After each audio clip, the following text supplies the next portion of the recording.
Aberdeen Archives, Gallery and Museums is delighted to be hosting the Zandra Rhodes 50 Years of Fabulous exhibition at Aberdeen Art Gallery. Fashion designer Zandra Rhodes' early designs in the 1970s were influenced by Victorian fashion, and she is known for her unique printed textiles, which are often made with chiffon. This talk explores prints and chiffon in our costume collection from the 1830s to the 1980s. Textile printing is an ancient technique and involves printing colours in specific patterns and designs onto fabric using techniques including block, roller, screen and heat transfer printing. We have a lovely collection of Victorian printed costume, and I am delighted to share some of these with you. Prints were popular on wedding dresses in the Victorian times. This Victorian wedding dress was worn at St Ternan's Episcopal Church near Muckles in Aberdeenshire. The ivory calico is printed with a floral design. The dress has a round neck and collar, a high waistline with a short bodice, and gathered sleeves which taper slightly to the wrist. The top of the back of the skirt is cartridge pleated to create the fashionable 1830s silhouette. This two-piece wedding dress was first worn in the 1850s and has a fitted bodice with flounced sleeves. The tiered skirt is domed and bell-shaped and would have been supported by crinoline petticoats. Fabric is draped over the front of the bodice and gathered tightly at the waist. The printed fabric has a window pane check.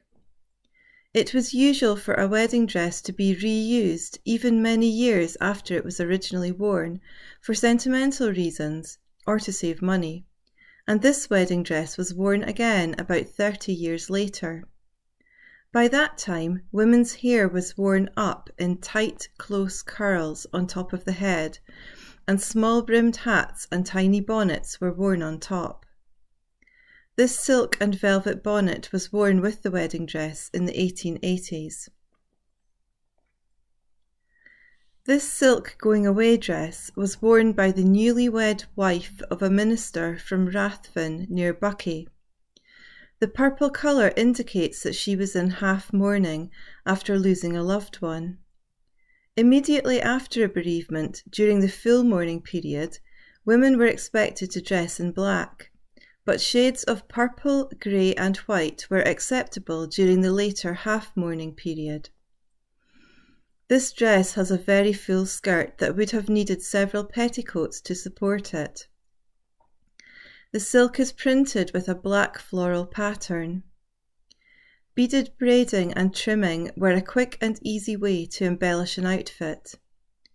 This dress is trimmed with beaded black braid and a white lace collar, and fastens with buttons down the front of the bodice. Prints were also popular on day dresses during the Victorian period. The princess line was invented in the mid-1870s and was revolutionary because it used vertical darts and seams, so removing the need for waist seams. This princess line cotton day dress is decorated with a darker brown printed pattern. The high neckline, slim-fitting bodice and long, tight sleeves are typical of 1880s fashion. Across the lining of the skirt there are a series of tapes which tie to create fullness, and the skirt would have been supported by starched petticoat frills to create a bustle effect at the back.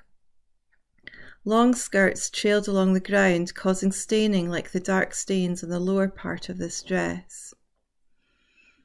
Chinoiserie is a Western style of decoration, featuring a fanciful European view of East Asian designs. This white muslin dress is decorated with a grey chinoiserie print, with pagodas, flowers, trees and birds. Shawls were popular in the Victorian times for warmth, both inside big drafty houses and outdoors too. Zandra Rhodes' second collection, the Ukraine and Chevron shawl collection in 1970, was inspired by fringed Victorian shawls in the V&A Museum collection that she viewed and sketched. This Victorian paisley pattern silk and wool shawl is finished with a knotted pink silk fringe. The town of Paisley, where many shawls were produced in the 19th century, gave its name to the pattern appropriated from India of distinctive curled pinecone motifs that is printed on this shawl. Here we have another Victorian paisley pattern shawl, this time trimmed with a brightly coloured wool knotted fringe. This shawl has printed borders of pinecone and plant motifs, with plant sprays and shells towards the centre. In the 1930s, technological advances in textile production allowed printed textiles to be made more quickly and in a wider variety of colours and fabrics. This cotton dress has large puffed sleeves and a bias cut skirt with frills. It was worn at garden parties and has a floral printed pattern. This huge sun hat has a chin strap to keep it secure in the seaside breeze, and the brim is wide enough to protect the face and shoulders. The cotton fabric is decorated with a yellow flower and trellis printed design. This child's cotton sunbonnet has a printed pattern of blue and pink flowers and green leaves. It is in the style of a Victorian bonnet with a brim to protect the face, a ruffle to cover the neck, and straps that tie under the chin. This evening bag was homemade by gathering a floral printed rayon fabric onto a gilt metal frame. The opening is hinged in 4 places, which expands to form a square when pulled apart. Colourful floral prints were popular in the 1950s and reflected the joyful post-war mood. This sundress is made from white cotton printed with vibrant red flowers. It has a ruched bodice with narrow shoulder straps and a gathered skirt. It was made by Horrocks' Fashions, which was founded in 1946. Although their clothes were mass-produced, they had a couture style. They were well known for their unique printed cottons and collaborated on designs with artists including Alistair Morton and Edoardo Paolozzi, who were Scottish pioneers in modernism and pop art respectively. This more understated cotton shirt-style dress was also made by Horrocks' and has a black check printed design with a cross in the centre of each square and 3/4 length sleeves. A belt has been added to emphasise the waist. Balls, dances and cocktail parties were a popular form of entertainment in the 1950s, especially after the restrictions of war. These occasions often required a special outfit. Dresses were made from luxurious materials such as taffeta, chiffon, silk and velvet, which were often embellished with beadwork, sequins, applique motifs or embroidery. This taffeta ball gown with floral print has a boned bodice, nipped-in waist and full skirt, creating the typical 1950s hourglass silhouette. The net on this dress has been printed with pink flowers. The dramatic shape combining a fitted bodice with a wide skirt was the height of fashion in the 1950s. The volume of the skirt is created by 4 underskirts. The luxury and extravagance of using so much material in the skirt was a reaction to the austerity of the war years. This black silk cocktail dress is decorated with a dramatic floral print. There is a large fabric bow at the waist, which is typical of the 1950s. It was sold by ladies' outfitter Helen Hunter in Aberdeen. This fake fur coat has a shawl collar and deep cuffs. It is made from sheepskin that has been printed with a pattern in varying shades of brown to resemble the fur of an exotic big cat such as a cheetah, It was purchased from Watt and Milne in Aberdeen. Staying with the animal print theme, this plastic raincoat has an alligator print and was sold by Falconers of Aberdeen. It was still considered socially unacceptable to bare the navel in the early 1960s, so these shorts are high-waisted with a deep waistband. Novelty prints with seaside images like the abstract print of beach balls, flowers and stripes on these shorts were popular on 1960s resort wear.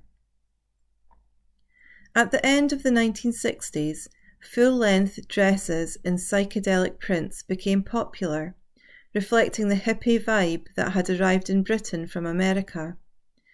The use of polyester material and plastic buttons demonstrate that this dress was produced to be sold cheaply on the high street. Bed jackets are made from lightweight materials and are designed to be worn over pyjamas or a nightie for additional warmth while sitting up in bed. This bed jacket is made from a floral printed nylon. It has 3/4 sleeves and fastens with 2 ties at the neck. This polyester dress was purchased from Marks & Spencer and is part of the Junior Miss range. The 1960s and 70s saw a boom in the market for clothes specifically aimed at children, and garments like this one bridged the gap between childhood fashion and teenage trends. This eye-catching printed nylon full-length dress has a gold rope belt. It was purchased from Fenwick during the 1970s. Cloth kits were popular in the 1970s and 80s. They could be mail-ordered and appealed to people who wished to make their own clothes but without any complicated cutting out. This full-length cotton dress has a quilted bodice and long sleeves. It was made from a cloth kit, and the fabric has been printed with a pattern reminiscent of the late Victorian textiles and wallpapers produced by William Morris. Laura Ashley was influential in the 1970s trend for nostalgia and designed clothing, furniture and homewares inspired by Victorian textile prints. This Laura Ashley winter dress has a fitted bodice and a full skirt with soft unpressed pleats. The cotton and wool mix fabric has a floral and leaf print with pink berries. This Laura Ashley summer dress has short sleeves and the cotton fabric is printed with birds, animals and trees. Here we have a shorter Laura Ashley summer dress with capped sleeves, a gathered skirt and a belt tie. The cotton fabric has a yellow floral print. Chiffon is a sheer, almost transparent fabric made of silk or nylon. Fashion designer Zandra Rhodes often uses chiffon in her designs. Here are some chiffon highlights from our costume collection. This Victorian silk evening dress has a tightly boned and fitted bodice. The machine-made lace trimming on the collar and cuffs is typical of the 1880s, and there is a delicate chiffon scarf around the collar which is gathered at the back of the neck. The skirt is drawn back to a bustle and hooped up in layers of fabric with a train emphasising the shape.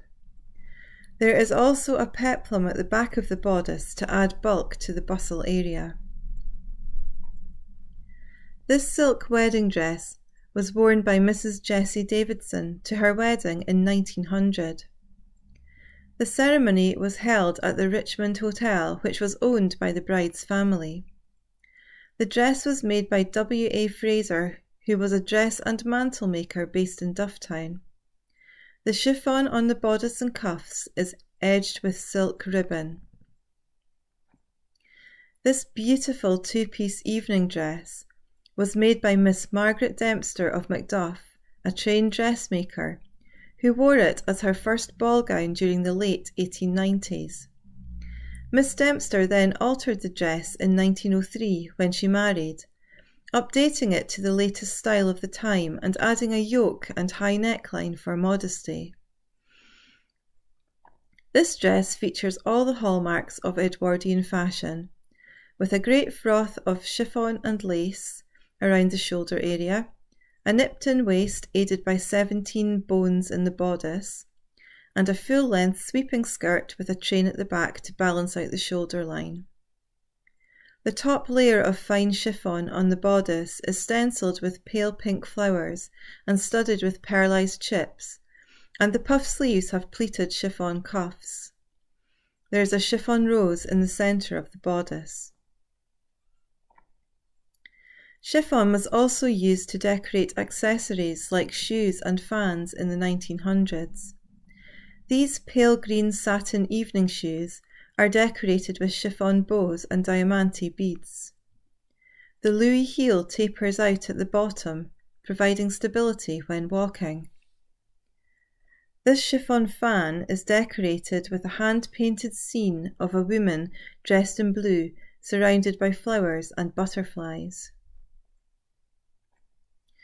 This chiffon evening dress, decorated with beads and sequins, was bought from a boutique in Paris, and is seen here paired with an ostrich feather boa with silk tassels.